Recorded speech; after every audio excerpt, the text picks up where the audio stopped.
പിതാവിൻ്റെയും പുത്രൻ്റെയും പരിശുദ്ധാത്മാവിൻ്റെ നാമത്തിൽ ആമേൻ.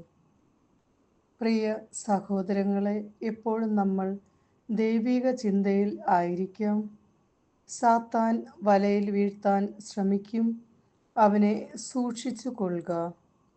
മധുര സംഭാഷണങ്ങളിലൂടെ അവൻ പലരുടെയും രൂപത്തിൽ നമ്മുടെ അടുത്തു വരാം.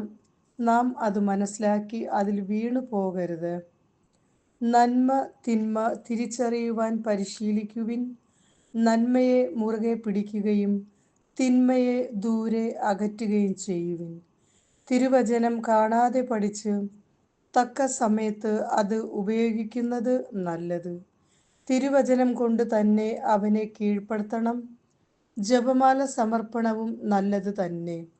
ജപമാലയോ ഉത്തരീയമോ ധരിക്കുന്നത് നല്ലത് തന്നെ. ചിന്തകളിൽ വ്യത്യാസമുണ്ടാകുമ്പോൾ തന്നെ നിയന്ത്രിക്കുക. നാവിനെ നിയന്ത്രിക്കുന്നതും നല്ലത്. കോപിക്കുന്നത് വലിയൊരു തിന്മയിലേക്ക് നയിക്കും.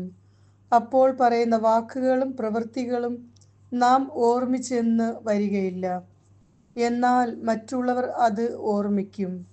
അങ്ങനെ പ്രശ്നങ്ങളിലേക്ക് നയിക്കും.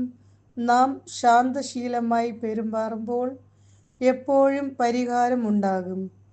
വാക്കുകൾ എപ്പോഴും സൂക്ഷിച്ചു വേണം സംസാരിക്കുവാൻ.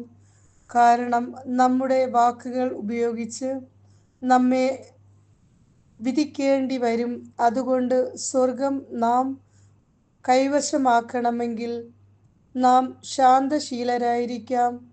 നമ്മൾക്ക് നന്മയെ വരികയുള്ളൂ. ദൈവം നമ്മളെ സമൃദ്ധമായി അനുഗ്രഹിക്കട്ടെ.